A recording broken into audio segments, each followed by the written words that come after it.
I'm not the only kid who grew up this way.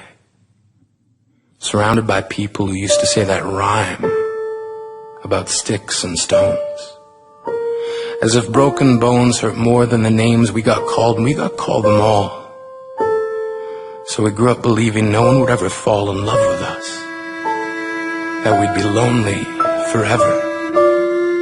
That we'd never meet someone to make us feel like the sun was something they built for us in their tool shed. So broken heartstrings bled the blues as we tried to empty ourselves so we would feel nothing. Don't tell me that hurts less than a broken bone. That an ingrown life is something surgeons can cut away. That there's no way for it to metastasize, it does. She was 8 years old. Our first day of grade 3 when she got called ugly. We both got moved to the back of class so we would stop getting bombarded by spitballs.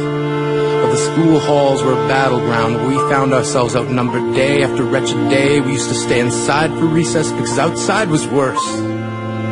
Outside we'd have to rehearse running away or learn to stay still like statues, giving no clues that we were there in grade 5. They taped a sign to the front of her desk that read, "Beware of dog." To this day, despite a loving husband, she doesn't think she's beautiful because of a birthmark that takes up a little less than half her face. Kids used to say she looks like a wrong answer that someone tried to erase but couldn't quite get the job done. And they'll never understand that she's raising 2 kids whose definition of beauty begins with the word mom. Because they see her heart before they see her skin. Because she's only ever always been amazing. As if depression is something that can be remedied by any of the contents found in a first aid kit. To this day, he's a stick of TNT lit from both ends.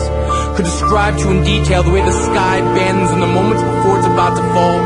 And despite an army of friends who all call him an inspiration, he remains a conversation piece between people who can't understand. Sometimes being drug-free has less to do with addiction and more to do with sanity.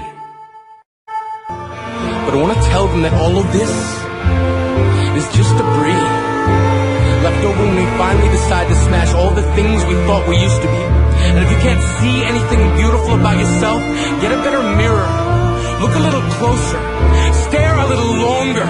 Because there's something inside you that made you keep trying despite everyone who told you to quit. You built a cast around your broken heart and signed it yourself. You signed it. They were wrong. They have to be wrong. Not the faded echoes of voices crying out names will never hurt me. Of course, they did.